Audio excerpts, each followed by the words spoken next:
Please help me welcome to the stage a lovely woman, Carolyn.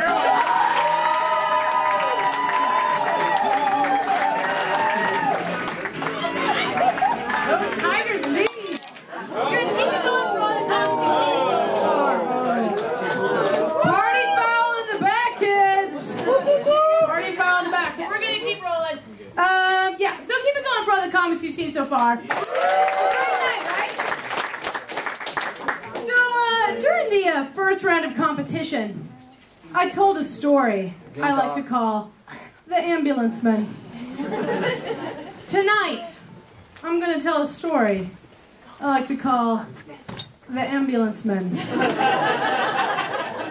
Different ambulance men, you guys. I have the occasional run-ins with the EMTs. Alternatively, the story could also be told, or called, Why I Didn't Go to Sardi's for 5 years. And it hails back to when I first got to South Carolina, and I did not yet know that humidity was a lethal weapon. Like, sure enough, as guns and knives will kill you, so will a humidity. And I had spent an entire day doing yard work, and I had sweated about 55 gallons. And I'm like, I'm going to be smart about this. I'm going to rehydrate. Have a glass of water. And I have some friends, and they're like, hey, it's Friday. Sardi's is going to be jam-packed. Let's go. And I'm like, that's perfect, because my motto is, if I'm going to humiliate myself, I want as many people as possible to see it. So we get to Sardi's. It's jam-packed just the way I like it. And you guys, I have an amazing time. I have so much fun. You know why I had so much fun? Because I'm not psychic.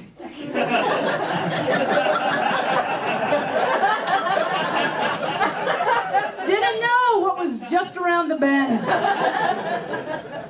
And I didn't realize, like, I'm from the Northwest. I didn't know that, like, if you sweat 55 gallons and eat 4 pounds of fried food and have some margaritas, you might as well have just taken some arsenic. And I don't even realize that I am in trouble until I stand up to leave.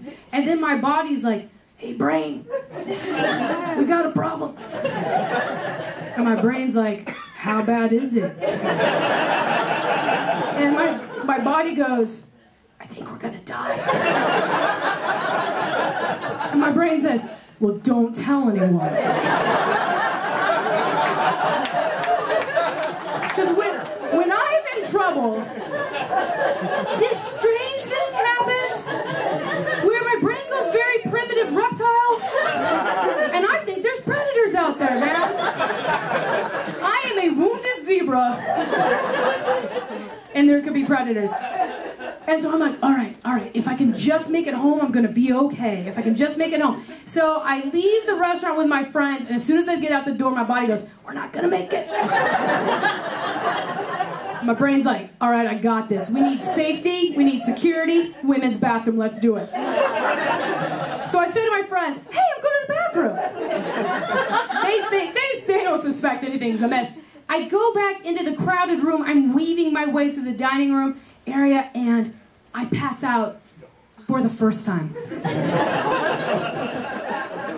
And this woman has her handbag on the back of the chair, and I'm fighting it, you guys. I don't want any, like, the predators to find out. So as I go down, I grab the straps of her handbag and slide slowly all the way to the floor. And when I get there, I hear this guy say, oh my God. And I pop up and I look at him. Oh, this is what I said. Be cool, dude. Be cool. Because apparently when I am under great duress, I become Keanu Reeves. I finally get into the bathroom. At that time, it had concrete floors. It now has linoleum. I credit myself with the change.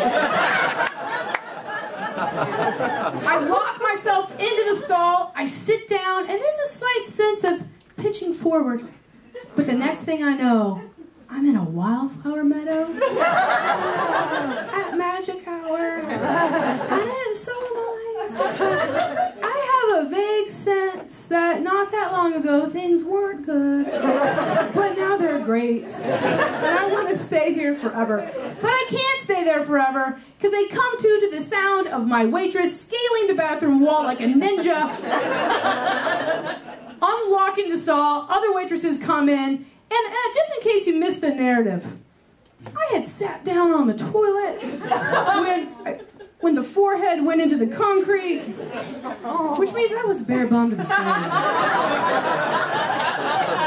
When I do humiliation, I do it right. But it's okay. I scraped together some amount of human dignity. I got my pants back on in time for the EMTs to arrive. And the EMTs led by a gentleman named Buck. And Buck was worried. That's a true story. His name was Buck. Buck was concerned I had a concussion. He had a few questions for me. And he's like, do you know what day of the week it is? And I say, I'm unemployed.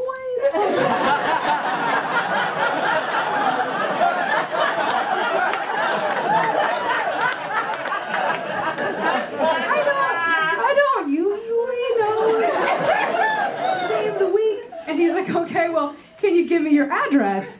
And I'm like, I recently moved into my in-laws' basement. And I haven't memorized the address there. He goes, well, do you have a phone number? Currently between cell phones. Buck looks at me and he says, I'm not really sure if you have a concussion or if you're just pathetic. As it turns out, the answer was yes to both.